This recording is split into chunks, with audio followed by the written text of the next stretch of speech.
उसने अपनी हालत पर एक पेपर लिख डाला। कुछ ही दिन के बाद उसे अपना पेपर पढ़ने और उससे संबंधित सवालों के जवाब देने के लिए एक चिकित्सा सम्मेलन में शामिल होने का आमंत्रण मिला। उसे न्यूरोलॉजी संबंधी अपने अनुभव और विचार भी साझा करने थे। इस दौरान एक चमत्कार ही हुआ। वह बिल्कुल ही अलग इंसान बन गई। अस्पताल और बाहर सबकी चर्चा का केंद्र बन जाने से उसे पहली बार यह एहसास हुआ कि वह कीमती है, उसका भी कुछ महत्व है और उसका परिवार वाकई उसको बहुत चाहता है। चिकित्सा जगत का ध्यान अपनी ओर खींचने और उन लोगों से मिली पहचान ने उसके आत्मविश्वास और खुद के बारे में सोच को और बेहतर बना दिया। वह एक बेहद सकारात्मक, आत्मविश्वास से परिपूर्ण, खुले विचारों वाली महिला बन गई जो कि बेहद स्पष्ट वक्ता और जानकारी से परिपूर्ण थी, जिसकी एक वक्ता और अपने विषय की जानकार के तौर पर चिकित्सा जगत में काफी मांग थी। उसकी बचपन की सारी नकारात्मक यादें मिट चुकी थीं, साथ ही उसमें बसीहीन भावना भी खत्म हो गई थी। वह एक बिल्कुल ही नई व्यक्ति बन चुकी थी। उसने अपनी सोच बदलकर अपनी पूरी जिंदगी बदल डाली। एक कोरी स्लेट। स्कॉटिश दर्शनशास्त्री डेविड ह्यूम ने सबसे पहले टेब्यूला रासा, टैब्यूला या कोरी स्लेट की सोच को लोगों के सामने रखा था। इस सिद्धांत के अनुसार हर इंसान जब दुनिया में आता है तो उसके पास सोच या विचार के तौर पर कुछ भी नहीं होता और वो हर चीज जो इंसान सोचता या महसूस करता है वह सब उसने यहीं पर अपने शिशुकाल से सीखी होती है। कहने का मतलब है कि एक बच्चे का दिमाग एक कोरी स्लेट की तरह होता है जिस पर उससे संपर्क में आने वाला हर व्यक्ति और अनुभव अपनी छाप छोड़ देते हैं। बड़ा होने के दौरान वो जो कुछ भी सीखता है, महसूस करता है या अनुभव हासिल करता है, वयस्क अवस्था एक तरह से इन्हीं सब बातों का निचोड़ होती है। जाहिर तौर पर वयस्क बाद में जो कुछ भी करता या बनता है वो एक तरह से उसके बड़े होने की प्रक्रिया का ही परिणाम होता है। जैसा कि एरिस्टोटल ने लिखा है, जिस किसी भी बात का प्रभाव पड़ता है वही अभिव्यक्त होती है। जहां तक इंसान में छिपी संभावनाओं को जानने के क्षेत्र की बात है तो निज धारणा, सेल्फ कॉन्सेप्ट को 20वीं सदी की सबसे बड़ी खोज कहा जा सकता है। इस सोच के मुताबिक हर इंसान जन्म से ही अपने बारे में एक धारणा कायम करता जाता है। फिर आपकी अपने बारे में यही धारणा ही आपके अवचेतन के कंप्यूटर को संचालित करने वाला मास्टर प्रोग्राम बन जाती है। फिर यही तय करती है कि आप क्या सोचेंगे, क्या कहेंगे, महसूस करेंगे और क्या करेंगे। यही वजह है कि आपकी जिंदगी में सारा बदलाव खुद के बारे में धारणा बदलने और अपने बारे में या अपनी दुनिया के बारे में सोचने का अंदाज बदलते ही दिखाई देने लगता है। हर बच्चे का जन्म खुद के बारे में बिना किसी धारणा के होता है। एक वयस्क के तौर पर आपकी हर सोच, मत, अनुभव, व्यवहार या किसी बात को आंकने की क्षमता आपने बचपन से ही सीखी है। आज आप जो कुछ भी हैं वो उसी सोच या धारणा का परिणाम है जिसे आपने हकीकत मान लिया है। वास्तविकता चाहे जो हो, जब आप किसी बात को सही मान लेते हैं तो वही आपके लिए सच बन जाती है। आप वो नहीं हैं जो कि आप सोचते हैं कि आप हैं, लेकिन आप जो सोचते हैं आप वो ही हो जाते हैं।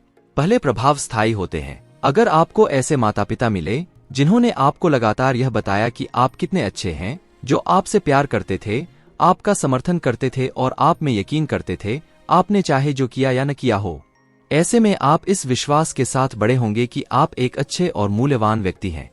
3 वर्ष का होने तक यह विश्वास आप में बैठ कर जाएगा और दुनिया के साथ आपके रिश्ते का अहम हिस्सा बन जाएगा। उसके बाद चाहे जो हो जाए, आपका खुद में ये यकीन कायम रहेगा। यही आपके लिए वास्तविकता बन जाएगी। अगर आपको ऐसे माता पिता ने बड़ा किया जो यह नहीं जानते थे कि उनके कहे गए शब्द और उनका व्यवहार आप पर कितना असर डाल सकता है, तो वे आपको नियंत्रित या अनुशासित करने के लिए तीखी आलोचना, असहमति या फिर शारीरिक या मानसिक सजा दे सकते हैं। जब किसी को बचपन से ही निरंतर आलोचना का सामना करना पड़ता है तो वह इस निष्कर्ष पर पहुंच जाता है कि उसमें ही कोई खामी है। उसे यह समझ नहीं आता कि उसे क्यों लगातार आलोचना और सजा का सामना करना पड़ रहा है। उसे यह एहसास भी हो जाता है कि माता पिता उसके बारे में सही जानते हैं और वह इसी काबिल है। वह यह महसूस करने लगता है कि उसकी कोई कीमत नहीं है और न ही वह प्यार पाने के लायक है। उसकी कोई उपयोगिता ही नहीं है, इसलिए वह बिल्कुल महत्वहीन है। किशोरावस्था और वयस्कपन में व्यक्तित्व संबंधी जितनी भी समस्याएं होती हैं, मनोवैज्ञानिकों की राय में इन सभी की जड़ प्यार की कमी है। जिस तरह से गुलाबों को बारिश की जरूरत होती है, ठीक वैसे ही बच्चों को प्यार की जरूरत होती है। जब बच्चों को प्यार कम मिलता है तो वे असुरक्षित महसूस करने लगते हैं। वे सोचते हैं, मैं किसी काबिल नहीं हूं। भीतर की इस बेचैनी को दूर करने के प्रयास में वे व्यवहार बदलने लगते हैं। कम प्यार मिलने का यही एहसास दुर्व्यवहार, व्यक्तित्व संबंधी समस्याओं, क्रोध के उफान, अवसाद, असहायपन, महत्वाकांक्षा की कमी और लोगों व रिश्तों में समस्या के तौर पर उभरकर सामने आ जाता है। जन्म के वक्त आप निडर होते हैं, गिरने और शोर को छोड़ दिया जाए तो बच्चे जन्म के वक्त डर के एहसास से अनजान होते हैं। डर के बारे में बाकी की पूरी जानकारी बच्चे को बड़े होने की प्रक्रिया के दौरान सिखानी पड़ती है। बड़े होने के साथ ही दो खास किस्म के डर हम सभी में घर कर जाते हैं, नाकामी या नुकसान का डर और आलोचना या अस्वीकृति का डर। नाकामी का डर हमारे भीतर तब बैठ जाता है जब कुछ भी नया या अलग करने पर हमें लगातार आलोचना और सजा का सामना करना पड़ता हो। हमें चिल्लाकर ये बताया जाता है, नहीं नहीं, वहां से दूर हटो, रुक जाओ, उसे रख दो। हमें डराकर असुरक्षित कर देने के लिए शारीरिक सजा, प्यार की कमी के साथ साथ चिल्लाना और आलोचना भी जिम्मेदार होते हैं। हम जल्द ही यह महसूस करने लग जाते हैं कि किसी भी नए या अलग काम को करने के लिहाज से हम बहुत छोटे, बहुत कमजोर, नाकाबिल, अपर्याप्त और असमर्थ हैं। इसी एहसास को हम इन शब्दों में व्यक्त करने लगते हैं, मैं नहीं कर सकता, मैं नहीं कर सकता, मैं नहीं कर सकता। जब कभी भी हम किसी नए या चुनौतीपूर्ण काम को करने के बारे में सोचते हैं तो हमें घबराहट, कंपकंपी और पेट में मरोड़ जैसा एहसास होने लगता है। हमारा डर ठीक उसी तरह का होता है जैसा कि पिटाई खाने का डर।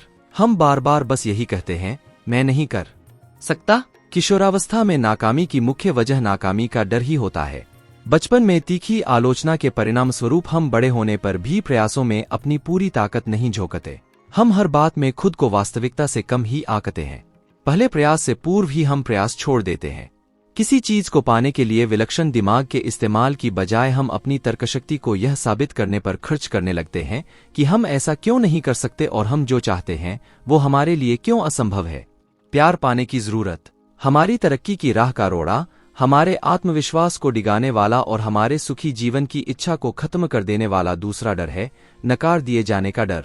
नकारने की यह प्रक्रिया हमारी आलोचना के तौर पर सामने आती है। यह भावना हमारे भीतर बचपन से ही घर कर जाती है, जब हमारे माता पिता उनकी पसंद के खिलाफ कोई काम करने पर या फिर उनकी उम्मीद के मुताबिक काम नहीं करने पर नाराजगी जताते हैं। नाखुश कर देने के कारण वे इतने नाराज हो जाते हैं कि हमें वो लाड़ दुलार नहीं देते जिसकी हमें बचपन में सबसे ज्यादा जरूरत होती है। प्यार नहीं किए जाने या अकेलेपन के भय का बच्चे पर इतना गहरा असर होता है कि वह ठीक वैसा ही व्यवहार करने लगता है जो उसकी राय में उसके माता पिता को पसंद आएगा। इसके साथ ही उसमें छिपा स्वाभाविक उत्साह और खास होने का एहसास खत्म हो जाता है। एक ही सोच उसके दिलोदिमाग पर हावी हो जाती है, मुझे करना है, मुझे करना है, मुझे करना है।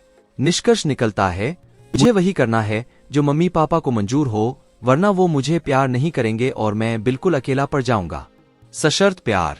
सशर्त प्यार एक इंसान द्वारा दूसरे को दिए जा सकने वाले सबसे अनमोल तोहफे। बिना शर्त के प्यार का ठीक उल्टा हासिल करने वाला बच्चा जब बड़ा होता है तो वह दूसरों के विचारों को लेकर बेहद संवेदनशील बन जाता है। सबसे बुरी स्थिति तो यह होती है कि वह उस किसी भी काम को करता ही नहीं है जिसमें उसे किसी के असहमत होने की जरा भी आशंका हो। वह अपने जीवन में अब महत्वपूर्ण बन चुके लोगों, पत्नी, बॉस, दोस्त, खुद से बड़े को भी अपने माता पिता के साथ बचपन के संबंधों के ही परिप्रेक्ष्य में देखता है। ऐसे में उसका बस यही प्रयास रहता है कि वो जो कुछ भी करे उसे उसकी स्वीकृति हो या कम से कम वो उसे अस्वीकृत न कर दे। बचपन से ही मिली तीखी आलोचना के कारण उपजा नाकामी और नकारे जाने का भय ही बड़े होने पर हमारे दुखी और चिंतित होने का मुख्य कारण होता है। हम लगातार दो ही विचारों के बीच पिसते रहते हैं, मैं नहीं कर सकता या फिर मुझे यह करना ही होगा। सबसे बुरी स्थिति तो तब आती है जब हम सोचने लगते हैं, मैं नहीं कर सकता लेकिन मुझे करना पड़ेगा, या मुझे करना ही पड़ेगा लेकिन मैं नहीं कर सकता। हम कुछ करना तो चाहते हैं लेकिन नाकामी या नुकसान का भय हमें घेर लेता है, या फिर नुकसान का भय न भी हो तो असहमति का भय हम पर हावी हो जाता है। हम घर पर और ऑफिस में जीवन स्तर को सुधारना चाहते हैं लेकिन डरते हैं कि हम नाकाम हो जाएंगे या कोई हमारी आलोचना करेगा या कि हमारे साथ दोनों ही होगा। अधिकतर लोगों के लिए डर ही उनकी जिंदगी का सबसे अहम हिस्सा होता है। वो जो कुछ भी करते हैं उसमें उनका प्रयास बस नाकामी और आलोचना को टालना ही होता है। वे हर काम को करते वक्त लक्ष्य के लिए प्रयास करने की बजाय अपना ध्यान सुरक्षित तरीकों पर ही केंद्रित रखते हैं। वे मौकों के बजाय सुरक्षा चाहते हैं। नाकामयाबी की दर को दोगुना करें। लेखक आर्थर गॉर्डन ने IBM के संस्थापक थॉमस जे वॉटसन से एक बार पूछा कि लेखक के तौर पर जल्दी से कामयाब होने के लिए उन्हें क्या करना होगा। अमेरिकी कारोबारी जगत के धुरंधर वॉटसन ने इस सवाल का जवाब इन शब्दों में दिया, अगर आप तेजी के साथ कामयाब होना चाहते हैं तो आपको अपनी नाकामयाब होने की दर को भी दोगुना करना होगा। दरअसल कामयाबी तो नाकामयाबी के दूसरे सिरे पर रहती है। हकीकत यह है कि आप जितने ज्यादा नाकाम होंगे, संभावना यही है कि कामयाबी आपके उतने ही करीब होगी। आपकी नाकामयाबियों ने आपको कामयाबी हासिल करने के लिए तैयार कर दिया है। इसीलिए अक्सर देखने को मिलता है कि नाकामयाबियों की झड़ी के बाद कामयाबियों की झड़ी लग जाती है। यही वजह है कि जब कभी भी कुछ सूझ न पड़े तो नाकामयाबी की दर को दोगुना कर दें। आप जितनी नई नई बातों को करने की कोशिश करेंगे, आपके विजयी होने की संभावना उतनी ही बढ़ जाएगी। किसी भी डर पर काबू पाने के लिए आपको उसी काम को करना चाहिए जिसमें डर लग रहा हो, तब तक जब तक कि आप पर डर का कोई भी प्रभाव न बचे। आपके दिमाग की हार्ड ड्राइव। अपने बारे में आप जो कुछ भी जानते या महसूस करते हैं, वो आपके अपने विचारों के साथ आपकी निजी धारणा में व्यक्तित्व की हार्ड ड्राइव पर अंकित हो जाता है। उसके बाद अपने बारे में सोच ही आपके हर काम के प्रदर्शन के स्तर और उसके प्रभाव का निर्धारण करती है। फिर अनुरूपता के नियम के कारण आपका बाहरी व्यवहार ठीक वैसा ही होता है जैसा आप भीतर से महसूस करते हैं। यही वजह है कि आपकी जिंदगी में तमाम सुधारों का आगाज आपकी खुद के बारे में सोच में सुधार के साथ ही होता है। आपका एक संपूर्ण आत्माकलन होता है जो कि आपकी अपने और अपनी काबिलियतों के बारे में सारी सोच का निचोड़ होता है। अपने बारे में आपकी धारणाओं के इस पुलिंदे में शामिल होते हैं आपके उस वक्त तक के तमाम अनुभव, फैसले, कामयाबियां, नाकामियां, विचार, जानकारियां, भावनाएं और उस वक्त तक जिंदगी के बारे में आपका मत। यह आम आत्माकलन ही यह तय करता है कि आप अपने बारे में कैसे और क्या सोचते हैं। साथ ही यह आपके कुल जमा प्रदर्शन की समीक्षा भी कर देता है। छोटी मोटी सोच। इसके साथ ही अपने बारे में आपके पास बहुत सी छोटी मोटी सोच भी होती है। ये छोटी मोटी निजी अवधारणा ही आपकी पूरी निजी छवि तैयार करती है। जीवन के हर क्षेत्र के लिए आपकी एक निजी सोच होती है जिसे आप महत्वपूर्ण समझते हैं। यही छोटी मोटी सोच इस बात को तय करती है कि आप किस तरह सोचते हैं, महसूस करते हैं और उस क्षेत्र विशेष में कैसा प्रदर्शन करते हैं। उदाहरण के लिए, आपकी एक निजी सोच होती है कि आप कितने स्वस्थ या फिट हैं और आपको कितना खाना पीना चाहिए या कितनी वर्जिश करनी चाहिए। पुरुष हैं तो महिलाओं और महिला हैं तो पुरुषों के बीच लोकप्रियता को लेकर भी आपकी एक निजी सोच होती है। पति पत्नी या माता पिता के प्रति दायित्व के निर्वाह या फिर दोस्तों के साथ संबंधों को लेकर भी आपकी निजी सोच होती है। आप कितने स्मार्ट हैं या फिर किसी चीज को कितनी जल्दी सीखते हैं। आप जो भी खेल खेलते हैं उसके बारे में या कार चलाने में महारत सहित हर गतिविधि को लेकर भी आपकी एक निजी सोच होती है। आप किसी काम को या उसके हर हिस्से को कितनी अच्छी तरह से करते हैं, इस बात को लेकर भी आपकी निजी सोच होती है। आपकी इस बात को लेकर भी निजी सोच होती है कि आप कितना कमाते हैं और कितनी अच्छी तरह से पैसे को बचाकर उसका निवेश करते हैं। यह एक बहुत ही महत्वपूर्ण संवेदनशील क्षेत्र होता है। हकीकत यह है कि आय की अपनी निजी सोच से आप कभी भी बहुत ज्यादा या कम कमा ही नहीं सकते।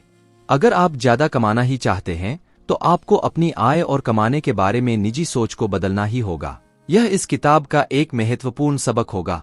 अपनी धारणाओं को बदलें। अगर आप अपनी जिंदगी के किसी भी क्षेत्र में अपने प्रदर्शन या परिणामों को बदलना चाहते हैं तो आपको उस क्षेत्र में अपनी निजी अवधारणा और उस क्षेत्र को लेकर अपने बारे में धारणाओं को बदलना होगा। सौभाग्यवश आपकी ज्यादातर धारणाएं विषयनिष्ठ होती हैं। वे हमेशा तथ्यों पर ही आधारित नहीं होती। इसकी बजाय वे अधिकतर उस जानकारी पर आधारित होती हैं जिन्हें आप सत्य के तौर पर स्वीकार चुके हों, कई बार तो बिना ज्यादा जांचे परखे ही। आपकी धारणाओं में सबसे बुरी होती हैं वे धारणाएं जो कि आपकी अपनी काबिलियत को ज्यादा मानने से रोकती हैं। इन धारणाओं के कारण आप किसी क्षेत्र विशेष में खुद की क्षमता को सीमित या अपूर्ण मानने लगते हैं। ये धारणाएं कभी कभार ही सही होती हैं, लेकिन आप इनको अपनी काबिलियत के सही पैमाने के तौर पर स्वीकार लें तो फिर ये आपके लिए सच हो जाती हैं, ठीक ऐसे जैसे यही सही हो। अपनी काबिलियत को जानने और पहले से ज्यादा कामयाबी हासिल करने के लिए जरूरी है कि आप सबसे पहले खुद को सीमित कर देने वाली अपनी धारणाओं को ही चुनौती दें। इन धारणाओं से मुक्ति की शुरुआत आप इस सोच के साथ करें कि वे जो कुछ भी हैं पूरी तरह से असत्य हैं। इस पल तो यही सोचें कि आपकी काबिलियत की कोई सीमा ही नहीं है। कल्पना कीजिए कि आप जिंदगी में जो चाहे बन सकते हैं, कर सकते हैं और हासिल कर सकते हैं। कल्पना कीजिए कि किसी भी लिहाज से आपकी क्षमता अपार है। उदाहरण के लिए, कल्पना कीजिए कि आप आज जितना भी कमाते हैं उससे दोगुना कमा रहे हैं। कल्पना कीजिए कि आप ज्यादा बड़े घर में रह रहे हैं, बेहतर कार चला रहे हैं और ज्यादा रईसी भरी जीवन शैली जी रहे हैं। कल्पना कीजिए कि आप में अपने क्षेत्र की शीर्ष हस्तियों में जगह बनाने की योग्यता है। कल्पना कीजिए कि आप अपनी सामाजिक और कारोबार की दुनिया की सबसे लोकप्रिय, शक्तिशाली और प्रभावी हस्तियों में से एक हैं। कल्पना कीजिए कि आप शांत और आत्मविश्वास से भरपूर हैं और किसी भी संकट से नहीं घबराते। कल्पना कीजिए कि आप अपने दिमाग में तय हर लक्ष्य को हासिल कर सकते हैं। यही वह तरीका है जिससे आप अपनी सोच और अपनी जिंदगी को बदलने की शुरुआत करते हैं। अपने भीतर छिपे डर के खात्मे और अपनी काबिलियत की पहचान की शुरुआत अपनी दिमागी हार्ड ड्राइव को नई, सकारात्मक, रचनात्मक और हौसलों से भरी धारणाओं से लैस करने से होती है। ये धारणाएं आपके बारे में और आपके भविष्य के बारे में होती हैं। इस पूरी किताब की मदद से आप ऐसा करने के तमाम तौर तरीके सीख जाएंगे। निजी अवधारणा के 3 भाग।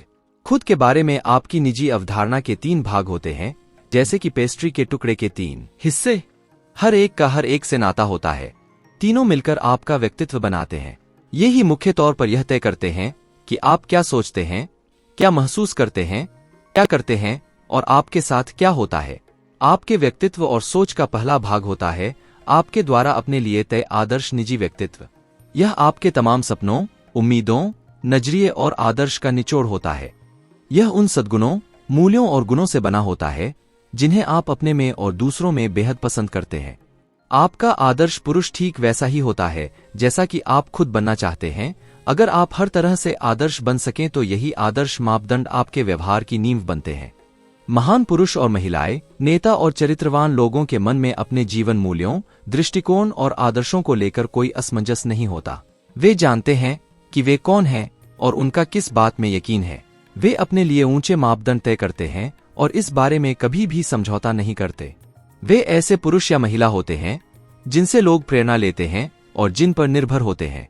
लोगों के साथ इनके संबंध भी बिल्कुल स्पष्ट और अलग ही तरह के होते हैं। वे जो कुछ भी करते हैं उसमें अपने आदर्शों पर खरा उतरने का पूरा प्रयास करते हैं। खुद को देखने का नजरिया। आपकी सोच का दूसरा हिस्सा है आपका खुद को देखने का नजरिया। यह आपका खुद को देखने का और खुद के बारे में सोचने का तरीका होता है। इसे अधिकांशतः आपकी आत्म छवि, सेल्फ इमेज कहा जाता है। किसी परिस्थिति विशेष में आपका व्यवहार कैसा होना चाहिए इसके लिए आप यही देखते हैं। आत्मछवि के ही कारण आपका बाहरी प्रदर्शन ठीक वैसा ही होता है जैसी कि आपकी अपने बारे में सोच होती है। जहां तक किसी व्यक्ति के प्रदर्शन और प्रभाव की बात है तो मैक्सवेल माल्च द्वारा आत्म छवि की खोज को एक महत्वपूर्ण मोड़ करार दिया जा सकता है। आने वाली किसी परिस्थिति के बारे में कल्पना करके खुद को सर्वश्रेष्ठ प्रदर्शन करते देखने की सोच आप अवचेतन को एक संदेश भेजते हैं। आपका अवचेतन दिमाग इस संदेश को आदेश की तरह लेता है और फिर आपकी सोच, शब्द और आपके द्वारा किए जाने वाले काम के तौर तरीकों को ठीक वैसा कर देता है जैसी कि आपने कल्पना की थी। आपकी जिंदगी में तमाम सुधारों की शुरुआत आपके दिमाग की छवियों में सुधार के साथ ही होती है। आपकी ये आंतरिक छवियां ही आपकी भावनाओं, आपके व्यवहार, आपकी सोच और यहाँ तक कि दूसरे लोगों के आपके प्रति व्यवहार को भी निर्धारित करती हैं। इसीलिए खुद के प्रति सकारात्मक छवि आपकी सोच और आपकी जिंदगी में बदलाव लाने के लिए काफी अहम होती है। अपने बारे में आप कैसा महसूस करते हैं। निजी सोच का तीसरा हिस्सा है आपका अपनी काबिलियत पर यकीन। यह आपके व्यक्तित्व का भावनात्मक हिस्सा होता है। अधिकांशतः यही तय करता है कि आप कैसे सोचते हैं, क्या महसूस करते हैं और आपका व्यवहार कैसा है।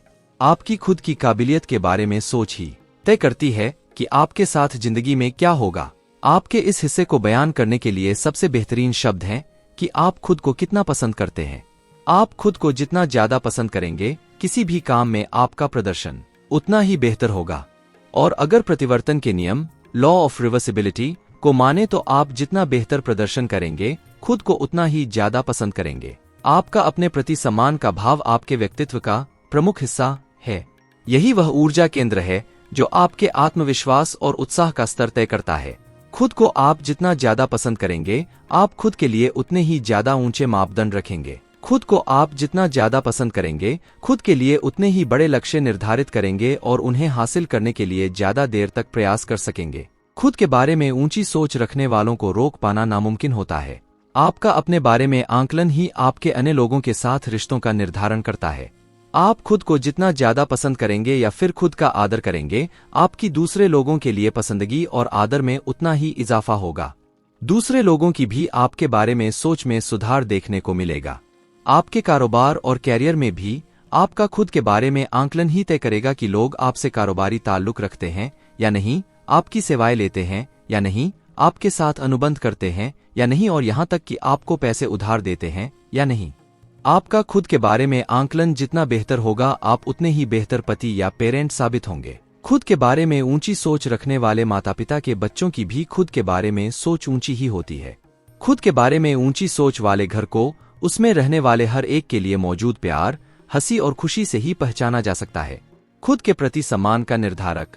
खुद के प्रति आपके सम्मान का निर्धारण इस बात से होता है कि पूरी तरह से आदर्श परिस्थितियों में आपकी अपने बारे में छवि, आपका वर्तमान प्रदर्शन और व्यवहार आपके द्वारा तय आदर्श व्यक्ति के प्रदर्शन और व्यवहार की सोच के कितना करीब है। आपके अवचेतन में हमेशा आपके आदर्श और आपके वास्तविक प्रदर्शन के बीच तुलना जारी रहती है। जब कभी भी आप खुद को अपने आदर्श के करीब पाते हैं, आप खुद को लेकर बेहद उत्साहित होते हैं। आप अपनी ही नजर में काफी ऊंचे उठ जाते हैं। आप खुश और संतुष्ट महसूस करते हैं। जब कभी भी आप कोई ऐसा काम करते हैं या ऐसी बात कहते हैं जो कि आपके आदर्श या आपकी राय में आपकी क्षमता से मेल नहीं खाती, तो आप अपनी ही नजरों में गिर जाते हैं। जब कभी भी आप अपने वर्तमान स्वरूप और उस आदर्श स्वरूप में जो आप बनना चाहते हैं बहुत ज्यादा फर्क पाते हैं, आप अपने ही बारे में बुरा महसूस करने लगते हैं। यही वजह है कि जब कभी भी आप किसी काम को करने में नाकामी या लोगों के साथ ताल्लुकात में खुद को कमजोर पाते हैं तो एकाएक गुस्सा हो जाते हैं। आपकी अपने बारे में अच्छी सोच आपको हमेशा याद दिलाती रहती है कि आप कितने बेहतर इंसान बन सकते हैं। आपके व्यक्तित्व का आधार। मनोवैज्ञानिक आजकल यह मानने लगे हैं कि आपकी खुद के बारे में सोच ही आपके निजी विचारों और व्यक्तित्व का आधार होती है। व्यक्तित्व या प्रदर्शन के किसी भी हिस्से में सुधार आपके आत्मविश्वास को बढ़ाता है और आपको खुद को ज्यादा पसंद करने और सम्मान करने के लिए प्रेरित करता है। आप खुद को जितना ज्यादा पसंद करेंगे, अपनी नजरों में आपकी छवि और प्रदर्शन उतने ही बेहतर होंगे। साथ ही आप अपने द्वारा तय आदर्श पर खरे उतरने की ओर तेजी से बढ़ने लगेंगे। आपके लिए सबसे अच्छी खबर यह है कि आपके आत्मविश्वास में इजाफे के साथ ही नाकामी और नकार दिए जाने का आपका डर कम होता जाता है। यानी आप अपने आप को जितना ज्यादा पसंद करेंगे, आपका नाकामी का डर उतना ही कम होता जाएगा। आप अपने आप को जितना ज्यादा पसंद करेंगे, दूसरों के अपने बारे में विचारों से आपको उतना ही कम फर्क पड़ेगा। इसके साथ ही आपका आलोचना को लेकर भय भी कम होता जाएगा। अपने आप को पसंद करने के बाद अपने लक्ष्य और स्तर के आधार पर आप जितने ज्यादा फैसले लेंगे, आप दूसरों की प्रतिक्रिया की उतनी ही कम परवाह करने लगेंगे। अंतर्मन से संवाद सुधारें। जिस तरह से आप जो सोचते हैं वही बन जाते हैं, ठीक इसी तरह से आप वह बन जाते हैं जो आप खुद से कहते हैं।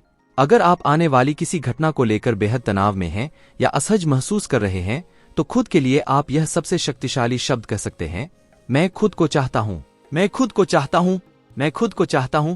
जब कभी भी आप कहते हैं मैं खुद को चाहता हूं, आपका सारा डर खत्म हो जाता है और आपके हौसलों में वृद्धि होती है।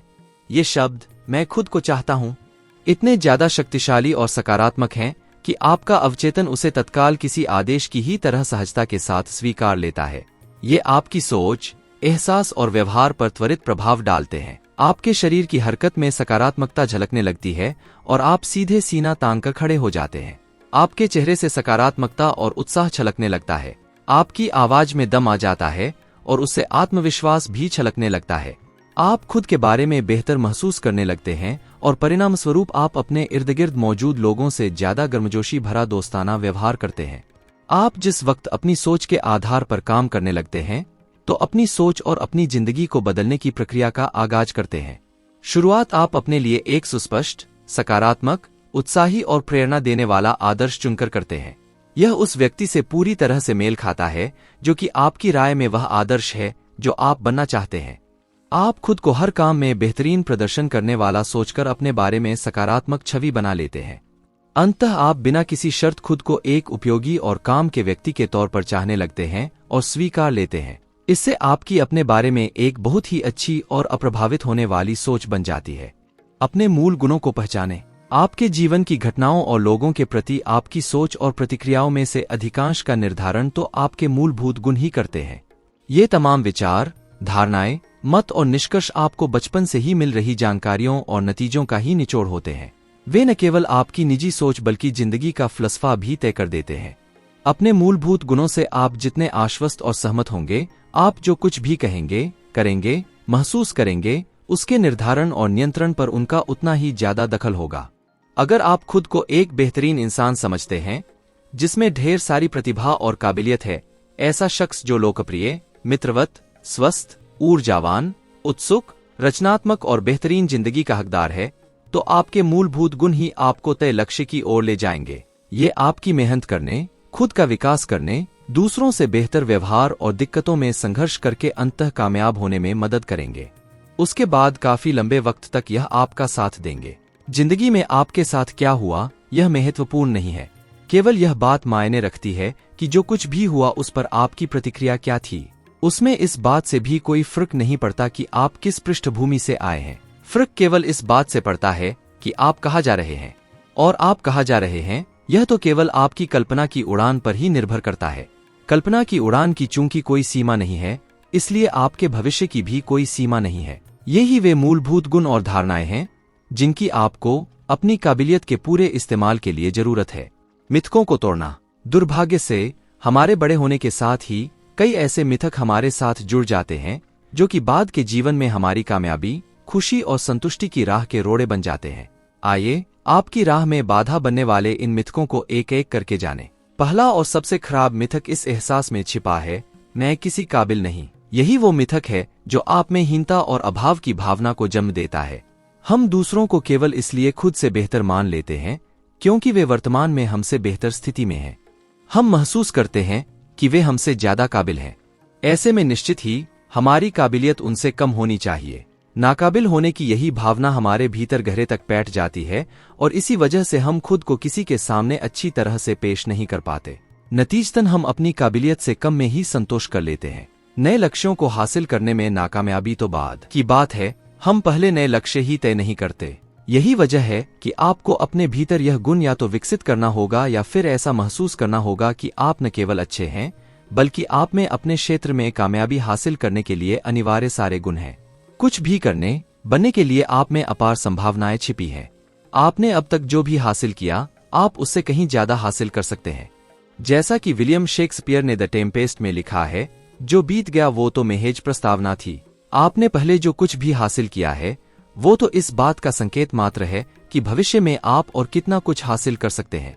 खुद से सकारात्मक बातचीत करें। आपके शब्दकोश में सबसे दमदार शब्द वे ही होते हैं जो आप खुद से कहते हैं और जिनमें आपका विश्वास है। आपकी खुद से बातचीत, अंतर्मन से बातचीत ही आपकी 95% भावनाओं का निर्धारण करती है। जब आप खुद से बातचीत करते हैं तो आपका अवचेतन मस्तिष्क इसे आदेश की तरह दर्ज कर लेता है। फिर इसी के लिहाज से आपका व्यवहार, निजी छवि और आपके शारीरिक हावभाव तय होते हैं जो कि इन शब्दों के ही अनुकूल होते हैं। अब इसके बाद आप अपने आप से उसी तरह की बातचीत करें जैसा आप बनना और करना चाहते हैं। अपने आप से ऐसी कोई भी बात मत कहिए जो कि आप किसी भी दशा में सच करना नहीं चाहते। बस यही सकारात्मक और दमदार शब्द बार बार दोहराते रहें, मैं इसे कर सकता हूँ। किसी भी आयोजन से पहले अपने आप से यह शब्द कहें, मैं अपने आप को पसंद करता हूँ।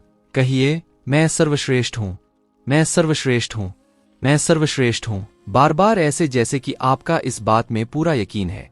उसके बाद सीधे तनकर खड़े हो जाए और अपने चेहरे पर आत्मविश्वास से भरी एक मुस्कान लाए और अपना सबसे बेहतरीन प्रदर्शन करें। जल्द ही यह आपकी आदत में शुमार हो जाएगा। आप सर्वश्रेष्ठ के हकदार हैं। विध्वंसक आलोचना की ही तरह लोग एक और मिथक को सच मान लेते हैं, वह है खुद के बारे में एक सीमा में बांध देने वाली सोच। एक तरह से तो ऐसे लोग खुद ही नहीं सोचते कि वे सर्वश्रेष्ठ के हकदार हैं।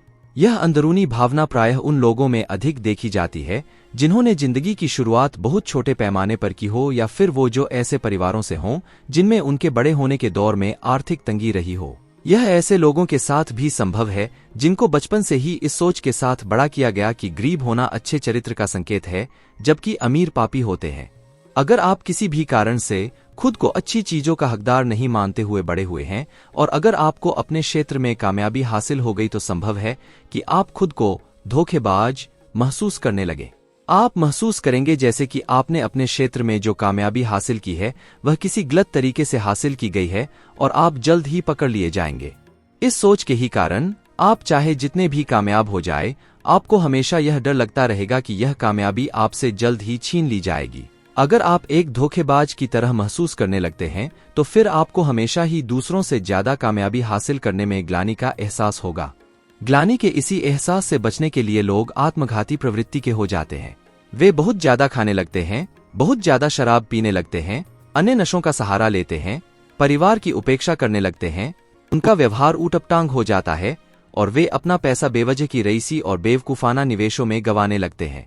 उनके भीतर यह भावना घर कर जाती है कि वे इस तमाम कामयाबी के हकदार ही नहीं हैं। परिणाम यह होता है कि वे अक्सर कामयाबी से दूर हो जाते हैं, खुद को दूसरों की सेवा में समर्पित कर दें। सच तो यह है कि एक बेहतरीन नौकरी और लोगों की जिंदगी या काम को प्रभावित करने वाले हर काम से जुड़कर हासिल कमाई के आप हकदार हैं। बाजारवाद पर टिके हमारे जैसे समाज में हर लेन देन स्वैच्छिक ही होता है। लोग किसी चीज को खरीदते हैं तो केवल यही सोचकर कि इससे उनका जीवन बेहतर होगा। ऐसे में आप लोगों को ऐसी चीजें मुहैया कराकर कामयाब हो सकते हैं जिसकी उनको जिंदगी या फिर काम में सुधार के लिए जरूरत हो। जितनी बेहतर आपकी सेवाएं होंगी, आप उतने ही ज्यादा कमाई के काबिल और हकदार होंगे। शब्द डिजर्व 2 लैटिन शब्दों से बना है, डी जिसका मतलब होता है के जरिए और सर्वायर जिसका मतलब होता है सेवा करना। इसलिए डिजर्व का मतलब होता है सेवा के जरिए। हमारे समाज में कामयाब लोग कुछ अपवादों को छोड़कर वे ही होते हैं जो दूसरे लोगों से बेहतर सेवाएं प्रदान करते हैं।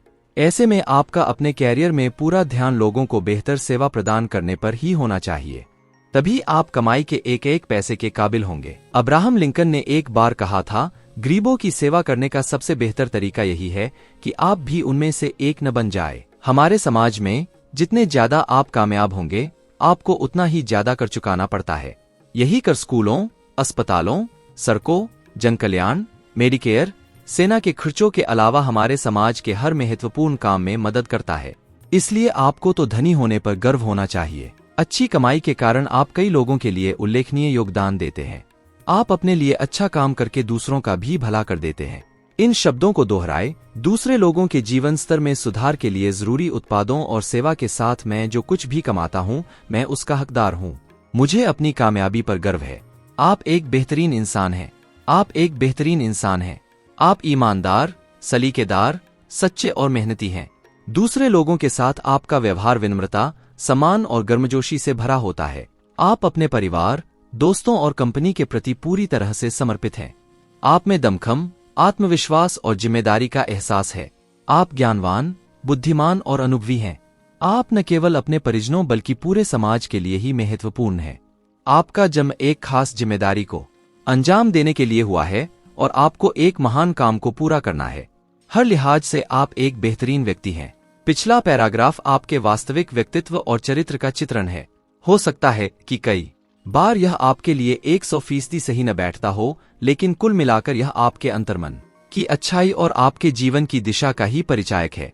जब आप बिना किसी शर्त के यह स्वीकार लेंगे कि आप वाकई बेहद बेशकीमती और काबिल इंसान हैं, तो फिर आप हर काम और वाक्य के जरिए इसे सही साबित करने का प्रयास करेंगे। कुछ दिनों के बाद यह आपके लिए पूरी तरह से सही हो जाएगा। आप हकीकत में अपने आदर्श जैसे बन जाएंगे। खुद से इस बात को दोहराए, मैं खुद को पसंद करता हूँ और अपनी जिंदगी को भी। मैं हर लिहाज से एक बेहतरीन इंसान हूँ और मैं जो भी काम करता हूँ उसमें अपना सबसे बेहतरीन प्रयास ही करता हूँ। दिमागी सॉफ्टवेयर स्टोर। सोचिए कि एक ऐसा स्टोर होता जहाँ दिमाग के लिए जरूरी तमाम सॉफ्टवेयर बेचे जाते। आप किसी भी निजी सोच, धारणा या फिर व्यवहार को वहां से खरीदकर अपने दिमाग में इंस्टॉल करवा लेते। फिर आप उस प्रोग्राम के ही मुताबिक इंसान बन जाते। अगर ऐसा स्टोर होता और आप किसी भी किस्म की धारणा को खरीद सकते तो आप कौन सी खरीदते? एक सुझाव है, अपने चारों ओर देखकर पता लगाइए कि सबसे खुश और कामयाब लोगों ने क्या धारणाएं विकसित की हैं और फिर धारणाओं का वैसा ही सेट अपने लिए ले आइए। उसे अपने दिमाग की हार्ड ड्राइव पर लोड कीजिए और उनके द्वारा चलाए जा रहे प्रोग्राम पर अमल कीजिए। सौभाग्य से सैकड़ों कामयाब लोगों के इंटरव्यू को आधार बनाकर हम जान सकते हैं कि आखिर वे किस मिट्टी के बने हैं और उन्होंने बचपन से ही किस किस्म की धारणा विकसित की। अपनाने के लिहाज से यह धारणा आपके लिए सबसे ज्यादा उपयोगी साबित हो सकती है। मैं एक बहुत ही अच्छा इंसान हूँ और जिंदगी में बड़ी कामयाबी हासिल करने वाला हूँ। मेरे साथ जो कुछ भी अच्छा या बुरा होगा वो तो मुझे मिलने वाली अवश्यंभावी कामयाबी और खुशियों की प्रक्रिया का ही एक हिस्सा है।